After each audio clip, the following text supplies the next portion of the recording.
আমার ভিতরে যে ক্ষুধাটা আছে সেটা আমি আজ পর্যন্ত কাউকে দেখানোর সুযোগ পাচ্ছি না। যে মানুষ শুধু ওই রোমান্টিক আর শুধু হিরো মার্কা এখন আর ছবি চলে না আসলে। আপনার অ্যান্সারটা এখনই দিতে চাচ্ছি না। আমি চাই যে আপনারা সবাই দেখেন। আমার সমালোচনাও তো হতে পারে যে দেখা গেল আমি খুব বেশি খারাপ করে ফেললাম, ওটাও হতে পারে। একদম নতুন ধরনের একটা চরিত্রে আপনাকে দেখা যাচ্ছে। এই চরিত্র হয়ে ওঠার জন্য আসলে কি চড়াই মানে আমি আসলে এইরকমভাবে কখনো অভিনয় করিনি আসলে। মানে এইভাবে নিজেকে লুক চেঞ্জ করে কখনোই করা হয়নি বা ডিরেক্টর ওইভাবে ভাবেনি। তো রাহেন রাফি ভাইয়ের সাথে যখন আমি প্রথম দেখা করলাম এটার জন্য ওনার অফিসে, তো দেখার পর উনি প্রথম শর্ত দিল যে চুল কেটে ফেলতে হবে। তো আমি তো ভাবলাম যে কোনো স্টাইলিশভাবে ছোটো চুল করা হবে হয়তো বা।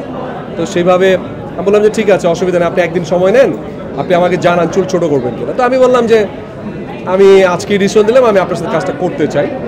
তো ফাইনালি উনি শুধু 10-15 দিন শুধু আমার সাথে খায় আর ঘুরে আর আড্ডা মারে। আমি বুঝলাম না ভাই আপনি কি আসলে কাজটা করবেন আমার সাথে। তো ফাইনালি যেদিন লুক টেস্টের যে ব্যাপারগুলো হলো, চুল তো যেভাবে কাটলাম, আমি কাটার পর বললো না ভাই আপনাকে আরও বেশি ভালো লাগছে।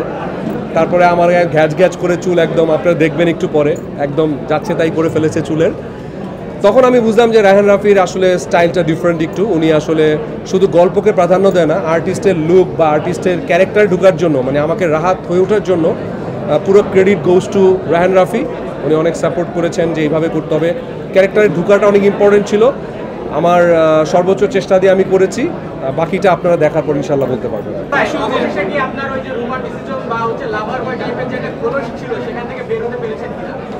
বেরোতে পেরেছি ইনশাল্লাহ। মানে আপনারা, আমি নিজে আমার মনে হয় যে একদম পুরোপুরি বের হয়ে গেছি। আমার আসলে আপনারা আমার পাসওয়ার্ড মুভিটা দেখেছিলেন, আমি একটু অটিস্টিক ক্যারেক্টার করেছিলাম। তখন থেকেই চিন্তা করছিলাম যে মানুষ শুধু ওই রোমান্টিক আর শুধু হিরো মার্কা এখন আর ছবি চলে না আসলে। এখন একটু অভিনয় কেন্দ্রিক ছবিগুলো চলে। আমার পার্সোনাল যদি বলেন, আমার আমির খানকে খুব পছন্দ, অনেক ভার্সেটাইল একজন অ্যাক্টর। আমার ভিতরে যে ক্ষুধাটা আছে সেটা আমি আজ পর্যন্ত কাউকে দেখানোর সুযোগ পাচ্ছি না। তো রাফি ভাই আমাকে যেভাবে ভেঙেছেন, আমি আসলে এইভাবে ভাঙার জন্যই আসলে তৈরি হচ্ছি। সো চেঞ্জ পাবেন আসলে, এইটুকু সত্যি। মানে আমার যারা ফ্যান ফলোয়ার বা দর্শক যারা আছেন, যারা আমাদের অন্য হিরোরও ফ্যান ফলোয়ার আছেন, তারাও কিছুটা হলেও হ্যাপি হবেন ইনশাআল্লাহ।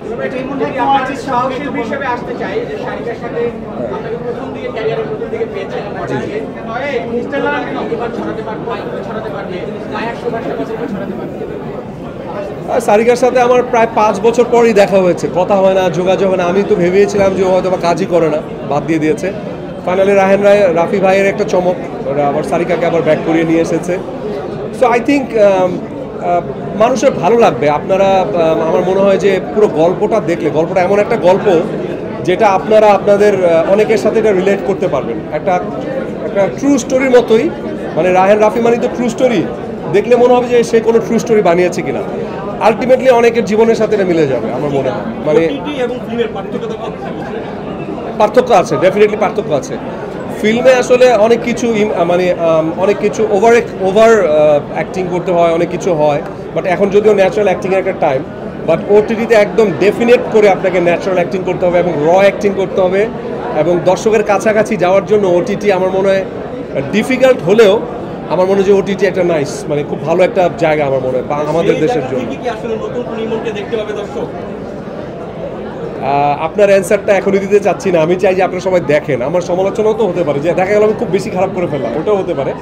বাট এইটুকু বলতে পারি যে ভাল লাগবে, চেঞ্জেসটা ভাল লাগবে। একদম নায়কোচিত না হয়ে একজন অভিনেতা প্রোটাগনিস্ট হিসেবে আমি যেটা করেছি, আই থিঙ্ক আপনারা হতাশ হবেন না ইনশাআল্লাহ।